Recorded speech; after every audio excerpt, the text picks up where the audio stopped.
રાવપુરા પોલીસની રહેમ નજરના કારણે દાંડિયા બજાર વિસ્તારમાં ખુલ્લેઆમ દેશી તેમજ વિદેશી દારૂ વેચાઈ રહ્યો છે. દારૂ પીવા આવતા ગ્રાહકોને સાઇડ પર ઊભા રહેવાનું કહેતા પાડોશી પર દારૂ વેચનાર આરોપીએ હુમલો કર્યો હતો.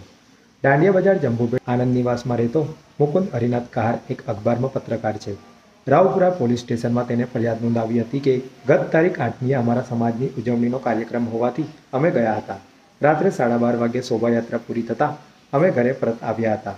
અમારી ઘરની બાજુમાં રહેતા સાગર ઉર્ફે લલિત મહેશભાઈ કહાર દેશી તેમજ વિદેશી દારૂનો ધંધો કરે છે. તેમના ગ્રાહકો અમારા ઘર પાસે ઊભા રહીને દારૂ પીતા હોય અમે ગ્રાહકોને સાઈડમાં ઊભા રહેવાનું કહ્યું હતું. રાત્રે 1 વાગ્યે સાગર તેની પત્ની ચેતના તથા બહેન પૂજાએ અમારી સાથે ઝઘડો કર્યો હતો.